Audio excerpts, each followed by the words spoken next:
নমস্কার বন্ধুরা, মশলা বাড়িতে সকলকে স্বাগত জানাই। আজ আমি আপনাদের সঙ্গে দারুণ টেস্টি এবং মাত্র 10 মিনিটে বানানো যায় এমন তিনটি টিফিনের রেসিপি শেয়ার করছি। এগুলোর মধ্যে প্রথমেই থাকছে আফগানি অমলেট, তারপরে থাকছে চিজ গার্লিক স্যান্ডউইচ, আর এটা হলো চিজ এগ স্যান্ডউইচ। প্রত্যেকটাই খেতে ভীষণই টেস্টি হয় আর হেলদি তো বটেই। তাহলে চলুন দেখে নেওয়া যাক প্রথম রেসিপি, আফগানি অমলেট। ডিমের অমলেট খেতে আমরা সকলেই ভীষণ ভালোবাসি, তবে সাধারণ অমলেট না বানিয়ে একবার বানিয়ে ফেলুন এই প্রসেসে আফগানি অমলেট, দেখবেন প্রত্যেকবারে একইভাবে বানাতে ইচ্ছে করছে। এর জন্য মাঝারি সাইজের একটা আলু খোসা ছাড়িয়ে নিয়ে ভালোভাবে ছোট ছোট করে টুকরো করে নিতে হবে। আলু ছোট টুকরে কেটে নেওয়ার পরেই সরাসরি দিয়ে দিতে হবে জলের মধ্যে। তারপর 2 থেকে 3 বার ভালোভাবে ধুয়ে নিতে হবে যাতে এর মধ্যে স্টার্চটা বেরিয়ে যায়। এরপরে একটা মাঝারি সাইজের পেঁয়াজকেও ছোট ছোট করে কুচিয়ে নিয়েছি, আর নিয়ে নিলাম একটা টমেটো, এটাকেও খুব ছোট ছোট করে কুচিয়ে নিতে হবে। সকালের দিকে অথবা সন্ধ্যায় অফিস থেকে ফিরে ব্যস্ততার জন্য অনেক সময় ধরে আমাদের টিফিন বানানো সম্ভব হয়ে ওঠে না, তাই অল্প সময়ের মধ্যে খুব চটজলদি এই রেসিপিগুলো বানিয়ে নিতে পারেন। টমেটো কুচিয়ে নেওয়ার পর একটা কাঁচা লঙ্কা কুচিয়ে নিলাম, তারপর কিছুটা ধনিয়া পাতা কুচিয়ে নিলাম। এবারে 1 টেবিল চামচ পরিমাণে সরষের তেল গরম করতে বসিয়ে দিয়েছি। রান্নাটা আমি সরষের তেলেই করছি, চাইলে আপনারা অবশ্যই সাদা তেলেও করতে পারেন। তেল গরম হয়ে গেলে প্রথমেই আমি দিয়ে দেব কুচিয়ে নেওয়া আলুটা। আলু দিয়ে 2 মিনিটের জন্য নাড়াচাড়া করে হালকা করে ভেজে নিতে হবে। যখন দেখবেন হালকা একটু লালচে কালার চলে এসেছে, তখন সেই পর্যায়ে দিয়ে দিতে হবে পেঁয়াজ কুচি।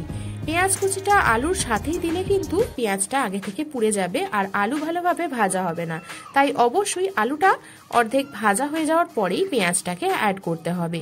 পেঁয়াজটাকে দিয়ে 1 মিনিটের জন্য আবারও নাড়াচাড়া করে নেব।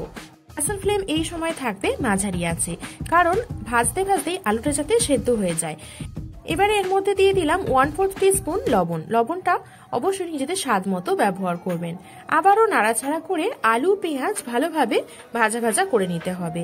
যখন দেখবেন ঠিক লালচে কালার হয়ে গেছে পেঁয়াজের রংটা, তখন এর মধ্যে অ্যাড করে দেব কুচিয়ে নেওয়া টমেটো আর কাঁচা লঙ্কা। টমেটো কাঁচা লঙ্কা দিয়ে আরও 1 মিনিটের জন্য নাড়াচাড়া করে নেব। এইভাবে নাড়াচাড়া করতে করতে যখন দেখবেন টমেটো গলে গেছে আর আলুটাও সেদ্ধ হয়ে গেছে, তখন সেই পর্যায়ে এই সমস্ত আলু পেঁয়াজ টমেটো একটু গোল করে ছড়িয়ে নেব।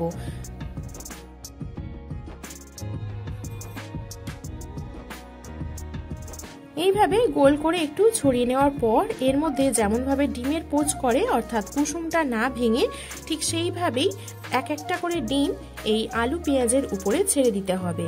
এখানে আমার আলু পেঁয়াজের যা পরিমাণ আছে 3টে ডিমই যথেষ্ট। আপনারা এর থেকে বেশি পরিমাণে বাড়াতে চাইলে পেঁয়াজ টমেটো আলু সবকিছুর পরিমাণই একটু করে বাড়িয়ে নেবেন। উপর থেকে দিয়ে দিচ্ছি অল্প একটু গোলমরিচ গুঁড়ো, এতে খেতে কিন্তু ভীষণ টেস্টি হয়।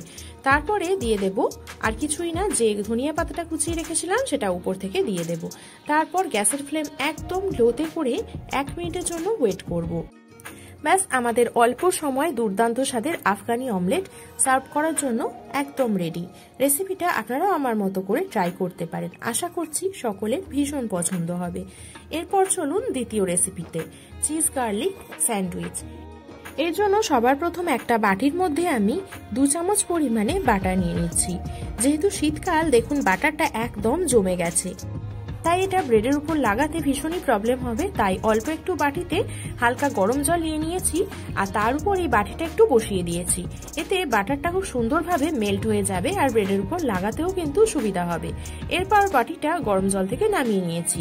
কিছুটা ধনিয়া পাতা দিয়ে দিলাম, 1 টেবিল চামচ পরিমাণে মিহি করে গ্রেট করে নেওয়া গার্লিক দিয়ে দিলাম, তারপরে কিছুটা চিলি ফ্লেক্স আর দিয়ে দেব 1/2 চা চামচ পরিমাণে গোলমরিচ গুঁড়ো আর দেব 1 চামচ পরিমাণে অরিগ্যানো। এতে স্বাদটা ভীষণই ভালো হয়। এই সব কিছু ভালো করে চামচ দিয়ে আগে মিশিয়ে নিতে হবে। আচ্ছা, এখানে আমি বলে রাখি, অনেকেরই মনে হতে পারে যে আমি এতে কেন কোনো লবণ ব্যবহার করলাম না, কারণ বাটার যেহেতু একটু সল্টি হয়, তাই মনে হয় যে স্যান্ডউইচ বানাবার পর লবণ দিলে এটা কিন্তু অনেকটা বেশি নোনতা লাগে, খেতে ভালো লাগে না, তাই আমি এখানে লবণটা স্কিপ করেছি। এইভাবে বানিয়ে দেখবেন, এতে কিন্তু টেস্টটা বেশি ভালো আসবে। এবারে এক একটা করে ব্রাউন ব্রেডের স্লাইস নিয়ে নিয়েছি, এর উপরে ভালো করে মিশ্রণটা লাগিয়ে নিতে হবে। আমি এখানে ব্রাউন ব্রেড ব্যবহার করছি, আপনারা এখানে নর্মাল হোয়াইট ব্রেডও ব্যবহার করতে পারেন। সব দিকটা ভালোভাবে লাগিয়ে নিলাম। আরও একটা স্লাইসের উপরে আমি একইভাবে মিশ্রণটা লাগিয়ে নিচ্ছি। এইভাবে আমি মোট 4টে স্লাইসের উপরে লাগিয়ে নিয়েছি। এবারে একটা করে স্লাইস যে দিকটা বাটার লাগানো আছে তার ঠিক অপর দিকটা দিয়ে দেব বেশ খানিকটা গ্রেট করে নেওয়া চিজ। এখানে আপনারা মজারেলা চিজও ব্যবহার করতে পারেন, আমি এখানে নর্মাল আমুলের যে চিজ হয় সেটাই ব্যবহার করেছি। এইভাবে বাকি আর একটা আমি করে নিচ্ছি। চিজের পরিমাণটা একটু বেশি করে দিলে কিন্তু খেতে ভালো লাগে। এবারে এদিকে একটা তাওয়া গরম করতে বসিয়ে দিয়েছিলাম। যে দিকটা বাটার গার্লিক সবকিছু লাগিয়ে রেখেছি সেটা তাওয়ার দিকে করে উপরের দিকটা থাকবে চিজ, আর তার মধ্যে উপর থেকে আবার একটা স্লাইস আমি বসিয়ে দিয়েছি। একসাথে আমি দুটো করে স্যান্ডউইচ বানিয়ে নেব। ঠিক একই প্রসেসে অপরটাও বসিয়ে দিলাম। 2 মিনিটের জন্য একদম লো ফ্লেমে এটাকে সেঁকে নিতে হবে। তারপর দুটো খুন্তির সাহায্যে হালকা করে উল্টে দিতে হবে। একদিকটা ভাজা হয়ে গেলে অপর দিকটাও ঠিক একইভাবে ভেজে নিতে হবে, একদম গোল্ডেন ব্রাউন কালার করে। দেখুন এটা কতটা সুন্দর দেখতে হয়েছে। এটা যতটা সুন্দর দেখতে হয়েছে খেতে কিন্তু এর থেকে আরো অনেক বেশি ভালো হয়। গার্লিক চিজ বাটারে একটা সুন্দর স্মেল পাওয়া যায়, আর ভিতরটা থাকে একদম নরম চিজে ভরা। বাস একদম অল্প সময়ে বানানো দারুণ সুস্বাদু চিজ গার্লিক স্যান্ডউইচ আমাদের পরিবেশনের জন্য একদম রেডি। হ্যাঁ, পরিবেশনের আগে একদম কোনাকুনি করে ছুরি দিয়ে একটু কেটে নেবেন, এতে দেখতে কিন্তু দারুণ লাগে। হ্যাঁ, লঙ্কাটা অবশ্যই স্কিপ করে বাচ্চাদের টিফিনেও এটা অ্যাড করতে পারেন, ওরা খুব খুশি হয়ে যাবে। দেখুন এটা কতটা লোভনীয় দেখতে হয়েছে। আমি একটু ভিতরটাও দেখিয়ে দিচ্ছি, একদম চিজে ভরা, দারুণ, দেখেই জিভে জল চলে আসবে, তাই না? রেসিপিটা আমার মতো করে আপনারাও কিন্তু বাড়িতে ট্রাই করতে পারেন। আশা করছি সকলের ভীষণ পছন্দ হবে। এবার চলুন একদম last recipe, cheese egg sandwich. এটাও কিন্তু বানানো অত্যন্ত সহজ, খুবই কম উপকরণ লাগে আর বানানো যায় মাত্র 10 মিনিটে। এর জন্য সবার প্রথম আমি স্লাইসগুলো একটু ত্রিকোণ আকৃতি করে কেটে নিচ্ছি। চাইলে আপনারা এটা লম্বা লম্বা করেও কেটে নিতে পারেন। আর পাউরুটির একদম শেষের দিকে দেখবেন এই শক্ত দুটো পিস থাকে, এগুলোকে অনেকে ব্রেড ক্রাম্ব বানিয়ে নেন, আবার চা দিয়েও অনেকে খেয়ে নেন। তবে আমি এটাকে এইভাবে চিজ এগ স্যান্ডউইচ করে ফেলবো। প্রথমেই একটা বাটির মধ্যে নিয়ে নিলাম অর্ধেক টমেটো কুচি, একটা বড় সাইজের পেঁয়াজ কুচি খুব ছোট ছোট করে নিয়ে নিতে হবে। তারপর কিছুটা কাঁচা লঙ্কা কুচি, ঝালটা নিজেদের স্বাদ মতো দিতে হবে। তারপর গোলমরিচ দিতে হবে 1 চা চামচ পরিমাণে, সামান্য একটুখানি লবণ। তারপরে দিয়ে দেবো এখানে 3টে ডিম। পাউরুটির পরিমাণ অনুযায়ী এখানে আপনারা এই সমস্ত উপকরণগুলো বাড়িয়ে বা কমিয়ে নিতে পারেন।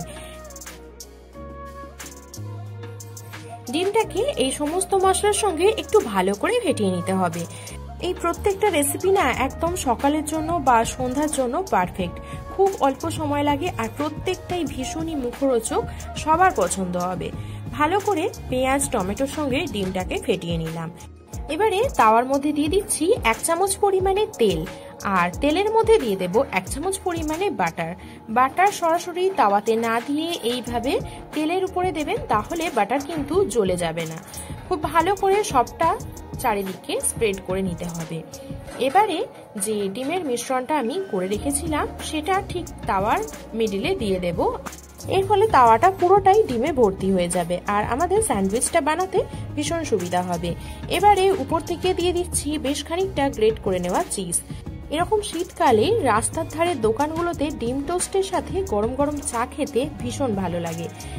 তাই অনেক সময় আমরা বাড়িতে ডিম টোস্টের মতো করে স্লাইস ব্রেড দিয়ে এইভাবে ডিম স্যান্ডউইচ বানিয়ে ফেলি। তবে এই ডিমের সাথে একটু চিজ দিয়ে দেখবেন এর স্বাদ কিন্তু আরো বেড়ে যাবে। প্রত্যেকটা স্লাইস একইভাবে উপরটা আমি সাজিয়ে দিচ্ছি, আর ডিমের একটা কোনাও আমি ছাড় রাখবো না। যতটুকু জায়গা পাবো ততটুকু এরকম কুচনো ব্রেড দিয়ে আমি ফিল আপ করে দেব। প্রত্যেকটা জায়গা মানে একটুও ছাড় যাবে না। আর এই পাউরুটির যে পিছনের দিকে যে শক্ত পিসগুলো থাকে সেগুলো অনেকেই খেতে চান না, তবে এইভাবে করে স্যান্ডউইচ বানিয়ে ফেলবেন, দেখবেন আপনার ভাগেই কিন্তু কম পড়ে গেছে। ডিম চিজের উপরে এরকম স্লাইসগুলো সাজাবার সময় গ্যাসের ফ্লেমটা অবশ্যই একদম লোতে করে দেবেন, তা না হলে ডিমটা নিচের থেকে পুড়ে যাবে আর স্যান্ডউইচটা ভালোভাবে বানানো যাবে না। লো ফ্লেমে এটা রান্না হবে 2 মিনিট। উপর থেকে হালকা করে একটু চেপে দিতে হবে।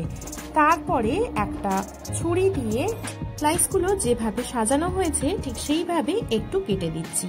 এর ফলে এগুলোকে উল্টে পাল্টে নিতে সুবিধা হবে। গ্যাসের ফ্লেম এখনো থাকবে একদম লোতে। এবারে একটা দিক হয়ে গেলে উল্টে দেব। অপর দিকটাও 1 মিনিটের জন্য একদম লো ফ্লেমে হালকা করে একটু সেঁকে নিতে হবে। গরম গরম এগ চিজ স্যান্ডউইচ সকালে হোক বা সন্ধ্যায় চায়ের আড্ডায় দারুণ খেতে লাগবে। এছাড়া বাচ্চাদের টিফিনেও অ্যাড করতে পারেন, খুব খুশি হয়ে খাবে। এইভাবে আপনারাও আমার মতো করে বাড়িতে ট্রাই করতে পারেন প্রত্যেকটা রেসিপি। আশা করছি সকলের ভীষণ পছন্দ হবে। আর হ্যাঁ, কমেন্টের মধ্যে অবশ্যই লিখবেন যে আপনারা কি ধরনের রেসিপি দেখতে চাইছেন। আর একটা কাজ করতে হবে, আমার চ্যানেলে নতুন বন্ধু হয়ে থাকলে চ্যানেলটাকে সাবস্ক্রাইব করে পাশে থাকা বেল আইকনটি প্রেস করার অনুরোধ রইল। তাহলে আমি যখনই কোনো রেসিপি আপলোড করব খুব তাড়াতাড়ি আপনাদের কাছে নোটিফিকেশন পৌঁছে যাবে। সুস্থ থাকবেন, ভালো থাকবেন, আবার হাজির হয়ে যাব অন্য কোনো রেসিপির সাথে। ধন্যবাদ।